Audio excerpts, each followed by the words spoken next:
Hello everyone, and welcome to my General Hospital official YouTube channel. I hope everyone is having a wonderful day. Before we begin, please hit the subscribers button and give this video a thumbs up. Sunny arrives at the Metro Court and spots Nina having breakfast with Valentin. He walks off, and Valentin asks if she's okay. Nina says she's forfeiture, but she doesn't suppose Sunny is. Valentin asks how effects are going with Willow. So she fills him in on the progress she's made thanks to Willow seeing her and Drew working together. She relays that Willow feels maybe she should drop her wrathfulness towards her as well. Valentin worries about what bane Drew could be putting in Willow's observance. Nina looks over at Willow and Drew, who are at the bar, and says he won't do that if he knows what's good for him. Valentin asks how effects are going with Drew and being back at Crimson. She knows she left him high and dry with the Raider but prodigies if this was part of his grand plan to get her back at Crimson. Valentin says indeed he's not that good, and Adrian has regressed the paper to a tabloid, which has increased rotation. Alexis is still publishing the hard stories, and people are reading them too. He says it's a pom-pom, and he'll do whatever it takes to get what he wants. Valentin gets back to the content of Drew, and Nina calls him arrogant, petty, and rude. Still, she also says he's a smart businessman. She tells him they have reached a quid pro quo agreement that works out for both of them. He asks if this is only salutary to Drew. She decides to give it a test and gets up.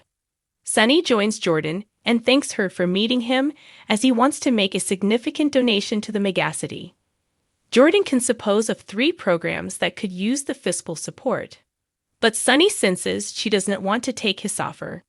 Jordan asks why he's coming to her.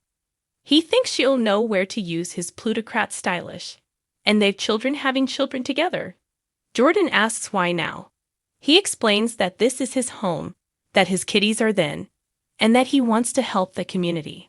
At the bar, Drew meets with Willow, who's on board with getting the profit for the new Tomorrow Institute. Drew is thrilled, but hopes she isn't feeling pressured or indebted to do this because of their history. She owes him his life, which prompts him to say is why he feels he shouldn't have asked her. She laughs that he offered her this job and now is trying to talk her out of it. Drew knows she's perfect for this job and lists the reasons she'd be great at it. But he doesn't want her to do it out of a sense of obligation. Willow appreciates what he did for her, and he should be proud of himself. He says he is. She also wants to be a part of this and help save lives like her own was saved. He notes she'll have to cut back hours at the sanitarium. Willow reveals she has left nursing, as she was missing out too much on her kiddies growing up. She has the advantage of being suitable to step back from her career and wants to take time being a mother. Nina interrupts and tells Drew she needs to run commodity by him about the coming issue, so to make time for her latterly this morning. She goes to leave, but Willow stops her and decides to partake her news with Nina. Nana says she's proud of her, at least she hopes she can be proud of her. Willow smiles and says she can. Drew suggests Crimson could write a story about the Institute and Willow. Nana says she'd love to, and Willow agrees, so Nina tells her to record a time with the rep at Crimson when she's ready. Nana tells them to enjoy the rest of their morning.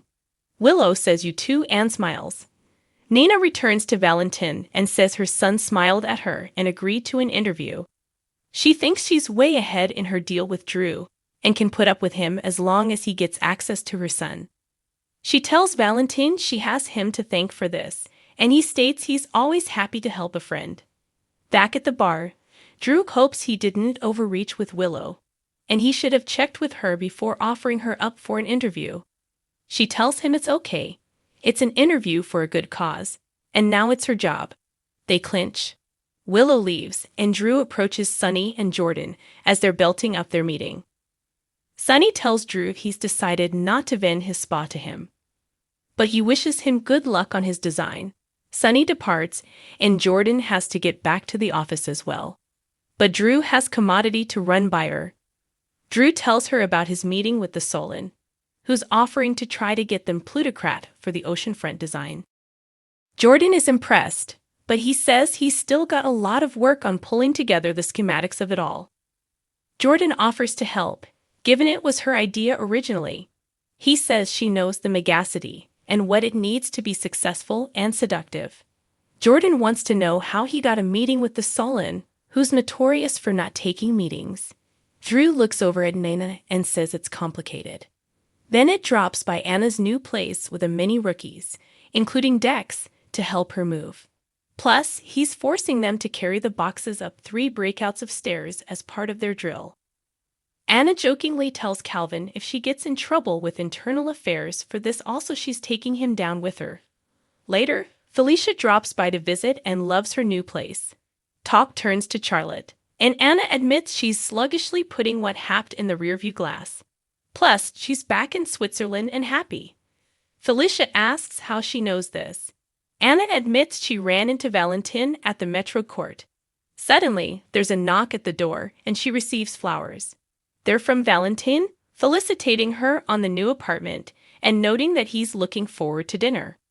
Felicia tells Anna that she didn't mention Regale before when speaking about her run-hef with Valentin. Anna thinks back to her discussion about Valentin with Jason and Valentin's involvement in Pikeman. She tells Felicia she doesn't suppose he's suddenly secure, but she does miss him. Felicia also knows he loves her. Anna feels that their love for each other has complicated their current relationship, but she cannot partake her life with someone she doesn't trust. Still, Valentin understands her in a way numerous men don't. Felicia knows the tragedy of Charlotte's firing will always be between them, and she's just starting to recover, so is this Regale a good idea? Anna says she and Valentin haven't had a calm, adult discussion about what happened, and they need closure. At Pentonville, Laura meets with Heather. Laura asks how she's feeling. Heather says she's better, and the new hipsterism is still healing but a lot lower painful. Laura tells her about the rearmost cute thing Ace did, which was trying to sing along with her singing him a lullaby. She's also brought a print of Ace for her to have. Heather is touched and thinks he looks like Esme. Heather says Laura is so lucky to have spent time with Esme and get to know her. She loved her little girl, and admits that she criticized Spencer and Trina for all the bad effects that happened to Esme. She tried to cover her son by chastising those who hurt her. Now, however, she has been going over and over it, and she doesn't know why she allowed. Killing those people would help her little girl.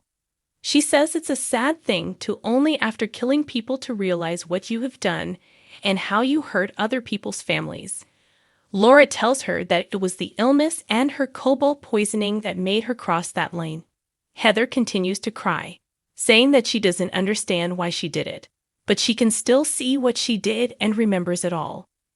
Laura believes that's because she's outside the illness now and seeing effects easily. Heather heartbreaks. She also sees how other people see her and understands why they detest her. Laura says she did horrible effects, but she's still mortal, Ace's grandmother, and she seems to be able of love. Heather notes she still discarded Stephen, Lars, and Franco, and that was before her accident and the hipsterism relief. Laura points out she's still assured they were safe, and Heather admits she knew she couldn't have been a good mama to them. Times latterly, she came hung up with them as grown-ups, and she wondered if she could have been a good mama if she hadn't had that hipsterism relief.